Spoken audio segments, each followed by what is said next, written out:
नमस्कार, सुप्रभात। आप सभी दर्शकों का डीडी न्यूज पर स्वागत है। सबसे मैं हूं साइमा खान। शुरुआत कर लेते हैं हेडलाइंस से। त्रिनिदाद और टोबैगो में प्रधानमंत्री नरेंद्र मोदी की घोषणा, भारतीय समुदाय को दिया जाएगा ओसीआई कार्ड। कहा कि साहस से भरी है उनकी यात्रा। बिहार की विरासत का भी किया जिक्र।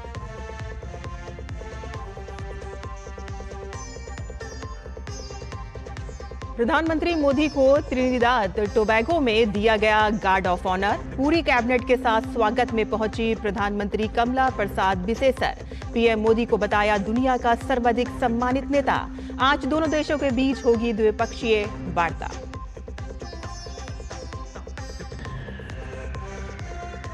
अमेरिकी संसद से पारित हुआ बहुचर्चित विधेयक one big beautiful bill.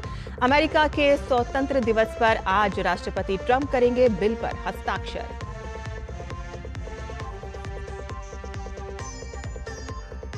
Shri Amarnath यात्रा का दूसरा दिन बाबा बर्फानी के दर्शन के लिए पहलगाम के नुनवान बेस कैंप से निकला श्रद्धालुओं का एक और जत्था।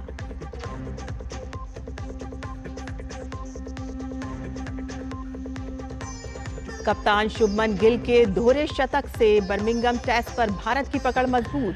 दूसरे दिन का खेल खत्म होने तक इंग्लैंड ने बनाए 3 विकेट पर 77 रन।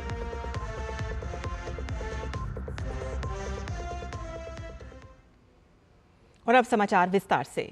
प्रधानमंत्री नरेंद्र मोदी इस समय त्रिनिदाद और टोबैगो की यात्रा पर हैं। 5 देशों की उनकी यात्रा का ये दूसरा चरण है। पीएम ने त्रिनिदाद टोबैगो की राजधानी पोर्ट ऑफ स्पेन में अब से थोड़ी देर पहले भारतीय समुदाय को संबोधित किया। इस भव्य कार्यक्रम में विशाल जनसमूह ने हिस्सा लिया। समारोह में त्रिनिदाद और टोबैगो की प्रधानमंत्री कमला प्रसाद बिसेसर भी शामिल हुईं। उन्होंने प्रधानमंत्री नरेंद्र मोदी को देश का सर्वोच्च नागरिक सम्मान देने का ऐलान किया, जिसके लिए पीएम ने उनका आभार जताया। कमला प्रसाद बिसेसर ने प्रधानमंत्री नरेंद्र मोदी के नेतृत्व की खूब सराहना की और पीएम मोदी को विश्व का सर्वाधिक सम्मानित नेता बताया। पीएम मोदी ने त्रिनिदाद और टोबैगो के विकास में भारतीय समुदाय के योगदान को सराहा। पीएम ने वहां रह रहे भारतीय समुदाय की 6ठी पीढ़ी को ओसीआई कार्ड प्रदान किए जाने की घोषणा की। पीएम ने कहा कि त्रिनिदाद और टोबैगो आया भारतीय समुदाय एक महान सभ्यता का संदेश वाहक बनकर आया था। पीएम ने वहां रह रहे भारतीय समुदाय की बिहार की जड़ों का जिक्र किया। I am happy to announce that OCI cards will now be given to the 6th generation of the Indian diaspora in Trinidad and Tobago.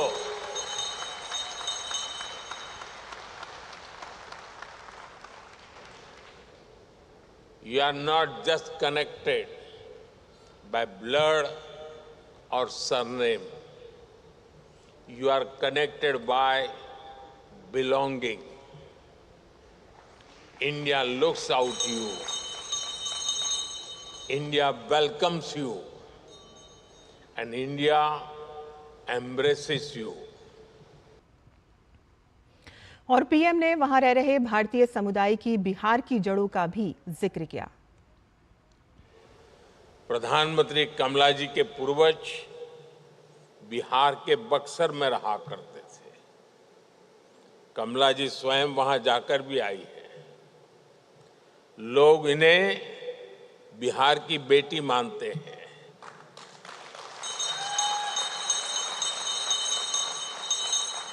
People in India consider Prime Minister Kamala ji as the daughter of Bihar. यहाँ उपस्थित अनेक लोगों के पूर्वज बिहार से ही आए हैं।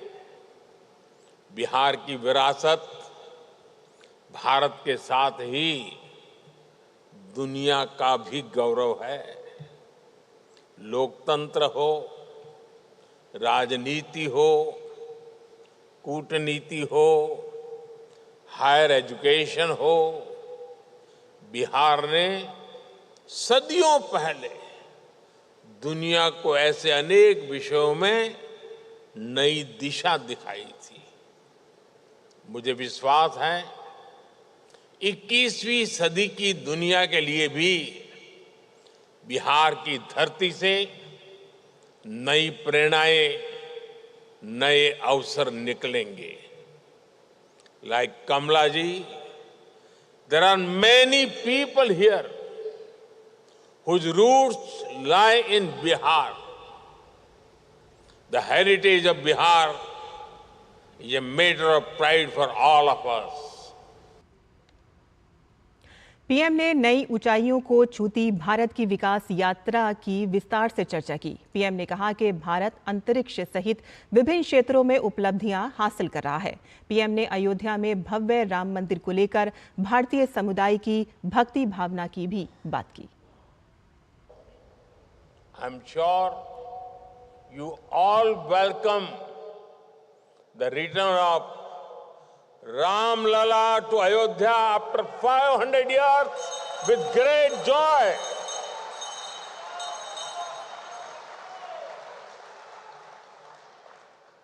We remember you had sent holy water and silas for building the Ram Mandir in Ayodhya.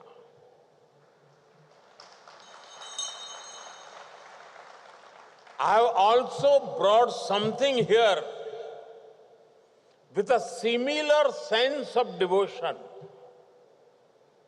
It is my honor to bring a replica of Ram Mandir and some water. And water from the river Saryu in Ayodhya. Trinidad और Tobago की प्रधानमंत्री कमला प्रसाद बिसेसर ने प्रधानमंत्री नरेंद्र मोदी के नेतृत्व की खूब सराहना की। उन्होंने पीएम मोदी को विश्व का सर्वाधिक सम्मानित नेता बताया। We honor revered cultural and familial bonds between our people. These bonds transcend time and distance, uniting us in a shared history and a shared future. Prime Minister Modi, you are a transformational force who has refined governance of India and positioned your country as a prominent and dominant global power.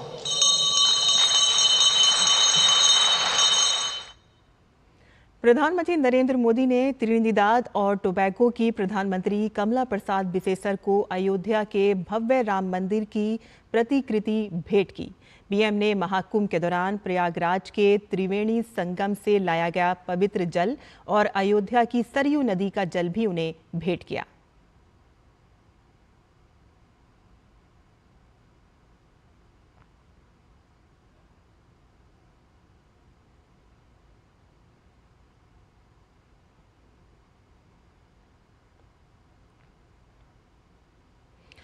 Port of Spain में airport पहुंचने पर Trinidad और Tobago की प्रधानमंत्री कमला प्रसाद बिसेसर ने पूरी cabinet के साथ उनका स्वागत किया।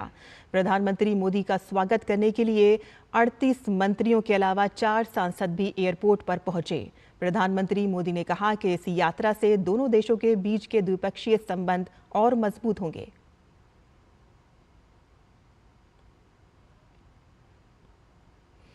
प्रधानमंत्री नरेंद्र मोदी को त्रिनिदाद और टोबैगो पहुंचने पर गार्ड ऑफ ऑनर दिया गया। प्रधानमंत्री के रूप में ये उनका पहला दौरा होगा और 1999 के बाद से प्रधानमंत्री स्तर पर त्रिनिदाद और टोबैगो की पहली द्विपक्षीय यात्रा होगी। प्रधानमंत्री मोदी त्रिनिदाद और टोबैगो की राष्ट्रपति क्रिस्टीन कार्ला कांगालू और प्रधानमंत्री कमला प्रसाद बिसेसर से बातचीत करेंगे।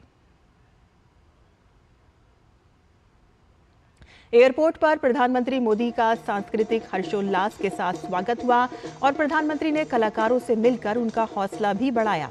प्रधानमंत्री मोदी ने कहा कि सदियों पहले भारत से कई लोग त्रिनिदाद और टोबैगो आए थे। आज उनमें से कई लोगों ने विभिन्न क्षेत्रों में अपनी अलग पहचान बनाई है और त्रिनिदाद और टोबैगो की प्रगति में योगदान दे रहे हैं। फिर भी उन्होंने भारत के साथ संबंध बनाए रखे हैं और भारतीय संस्कृति के प्रति भी भावुक हैं। साथ ही प्रधानमंत्री ने पोर्ट ऑफ स्पेन में अविस्मरणीय स्वागत के लिए स्थानीय भारतीय समुदाय का आभार जताया।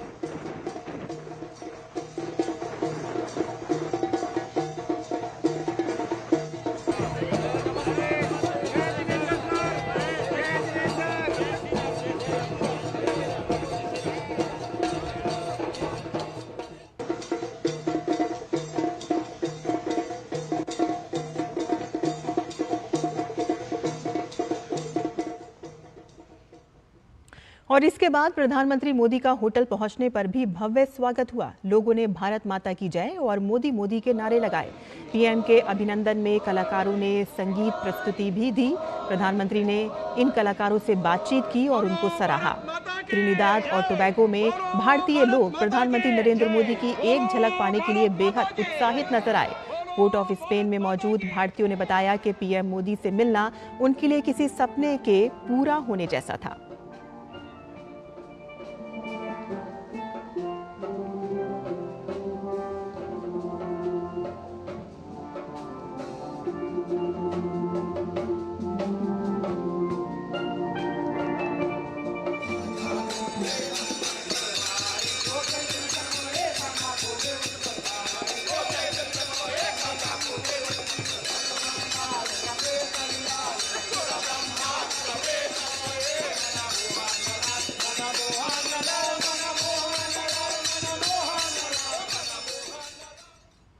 प्रधानमंत्री नरेंद्र मोदी ने त्रिनिदाद और टोबैगो में हुए स्वागत का एक वीडियो एक्स पर साझा किया है। पीएम ने लिखा कि भारत त्रिनिदाद और टोबैगो के बीच दोस्ती आने वाले समय में और भी प्रगाढ़ हो। देखिए पोर्ट ऑफ स्पेन में विशेष स्वागत की झलकियां।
और प्रधानमंत्री नरेंद्र मोदी 5 देशों की यात्रा के तीसरे चरण में अर्जेंटीना पहुंचेंगे। प्रधानमंत्री मोदी अर्जेंटीना के राष्ट्रपति के साथ द्विपक्षीय वार्ता करेंगे। पीएम मोदी की यात्रा भारत और अर्जेंटीना के बीच बहुआयामी रणनीतिक साझेदारी को और गहरा करेगी। हमारे संवाददाता अरुण शर्मा ने अर्जेंटीना में भारत के राजदूत अजनीश कुमार से खास बातचीत की। हमारे साथ मौजूद हैं Indian ambassador designate to Argentina Ajnish Kumar ji. Sir, thank you so much for talking to DD news sir. सबसे पहले देखा जाए तो आखिरकार प्रधानमंत्री मोदी का जो दौरा है अर्जेंटीना का, मल्टीलैटरल लेवल पे तो 2018 में पीएम यहाँ पे आए थे, लेकिन कोई भी इंडियन प्राइम मिनिस्टर 57 साल के बाद में आ रहा है। क्या इंपॉर्टेंस है इस विजिट की अगर आप देखा जाए तो? प्रधानमंत्री का यहाँ आना अपने में ही एक संवाद है जो कि बता रहा है कि हमारा रिश्ता अर्जेंटीना से कितना महत्वपूर्ण है। सभी तरह के कार्यों में हम इनके साथ एक रिश्ता रखते हैं, चाहे तो वो इकोनॉमिक हो, पॉलिटिकल हो, cultural as well as social.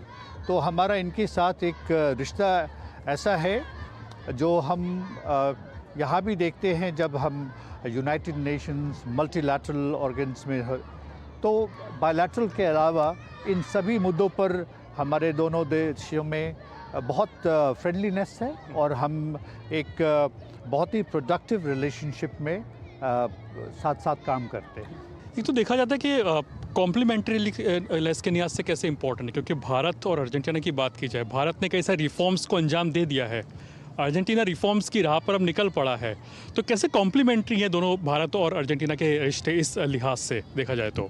बहुत इम्पोर्टेंट सवाल है आपका। अर्जेंटीना में भी बहुत सारे रिफॉर्म हो रहे हैं। अभी जो यहाँ के कार्यरत राष्ट्रपति हैं महामहिम श्री खावियर मिलेई साहब, ये भी बहुत सारे चेंजेस लाने की चेष्टा कर रहे हैं और इनका भी जो एक मानना है कि वो अपने देश में किस तरह अपने लोगों के लिए सबसे ज़्यादा फ़ायदा कर सके, सबसे ज़्यादा प्रावधानों का प्रोविज़न कर सके। और जैसा हमारे देश में आदरणीय प्रधानमंत्री के तीसरे कार्यकाल में भी हो रहा है, 2 कार्यकाल में तो बहुत कुछ हो चुका है, इस देश में भी ऐसा बहुत कुछ है जो हिंदुस्तान की उदाहरण के रूप में यहाँ भी प्रेषित किया जा सकता है, जैसे हमारा डिजिटल मॉडल। भारत एक तरह से ग्रीन इंफ्रास्ट्रक्चर, ग्रीन कैपेसिटीज़ को बिल्ड कर रहा है और अर्जेंटीना जो कहते हैं कि एक जो लिथियम ट्रायंगल है, जो रेयर अर्थ मिनरल का एक इम्पॉर्टेंट पार्ट है, वो एक तरह से उसके लिए काफ़ी इंपॉर्टेंट कहा जा सकता है। तो पीएम मोदी जब अर्जेंटीना के दौरे पर होंगे तो रेयर अर्थ मिनरल के लिहाज से, लिथियम के लिहाज से क्या कुछ एक्सप्लोर होगा दोनों देशों के बीच में? इस क्षेत्र में हम पहले से कार्यक्रम कर रहे हैं, पहले से हम इसमें दोनों देश काफ़ी कार्यक्रम में सम्मिलित हैं। हमारे देश की एक एजेंसी है जिसका नाम काबिल है। काबिल यहाँ पर पहली बार 2022 में एक MOU के अंतर्गत इस देश में प्रवेश किया। 2024 में उन्हें 5 ब्लॉक्स मिले हैं और उस पे वो लिथियम प्रोस्पेक्ट्स कर रहे हैं। और लिथियम ही क्यों, इस देश के पास और भी अलग खनिज हैं और मेरा मानना है जैसा कि जो हमारी पहली जॉइंट वर्किंग ग्रुप मीटिंग में जो इसी साल जनवरी में हुई थी, जैसा उसका अपना एक रूपरेखा तैयार किया गया है, उसके अंतर्गत 2 वर्किंग ग्रुप स्टैब्लिश किए जाएंगे एंड उसमें हम सिर्फ माइनिंग ही नहीं, हम जॉइंट माइनिंग की भी बातें करें, हम साथ साथ कैसे एक्सप्लोर करें, कैसे उसको चेंज करें, कन्वर्ट करें into minerals which can be exported, जिसको हम वापस हिंदुस्तान ले जा सके। तो यस, बहुत सारी ऐसी पॉसिबिलिटीज़ है इस देश के साथ और हमारा मानना है कि आगे के सालों में हम इस देश के साथ इस दिशा में बहुत ज़्यादा काम कर सकेंगे। शुक्रिया अजीश जी हमसे बात करने के लिए। तो साफ तौर पर रजनीश कुमार कहते हुए कि प्रधानमंत्री नरेंद्र मोदी का जो अर्जेंटीना का दौरा है कई मायनों में महत्वपूर्ण रहने जा रहा है, चाहे तक व्यापारिक दृष्टि से देखें, रणनीतिक साझेदारी तौर पर देखें या फिर पीपल टू पीपल कनेक्ट को बढ़ावा देने की दिशा से, हर तरह के जो एंगल है उस पर निगाहें रहेंगी और जाहिर सी बात है कि जो द्विपक्षीय संबंध है उनको कहीं ना कहीं बढ़ावा मिलेगा। कैमरा पर्सन विनय कुमार के साथ अरुण शर्मा, दूरदर्शन न्यूज़, अर्जेंटीना। और यहाँ बुलेटिन में फिलहाल रुकते हैं एक छोटे से ब्रेक के लिए। आप देखते रहिए DD न्यूज़। दादी के हाथों का जादू और खुशबू से महकता घर। MDH गरम मसाला, असली मसालों से भरा हूँ मैं, क्योंकि हर रिश्ता है स्वाद से जुड़ा। जो लक्ष्य चुना था समझ आने लगा है। GLA यूनिवर्सिटी, उच्च लक्ष्य की निश्चित प्राप्ति। और ब्रेक के बाद आपका फिर से स्वागत है। श्री अमरनाथ यात्रा का आज दूसरा दिन है। जम्मू कश्मीर के पहलगाम में नुनवान बेस कैंप से श्रद्धालुओं का एक और जत्था आज बाबा बर्फानी के दर्शन के लिए रवाना हुआ। इस अमरनाथ यात्रा में शामिल होने के लिए देश के कई हिस्सों से लोग आए हैं। श्री अमरनाथ जी के दर्शन के लिए श्रद्धालुओं में खासा उत्साह देखा गया। 38 दिनों तक चलने वाली अमरनाथ यात्रा का समापन 9 अगस्त को सावन पूर्णिमा के दिन होगा।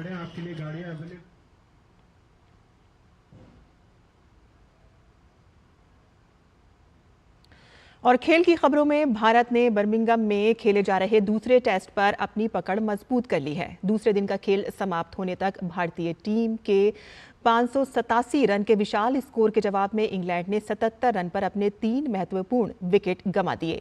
जो रूट 18 और हैरी ब्रूक 30 रन बनाकर नाबाद रहे।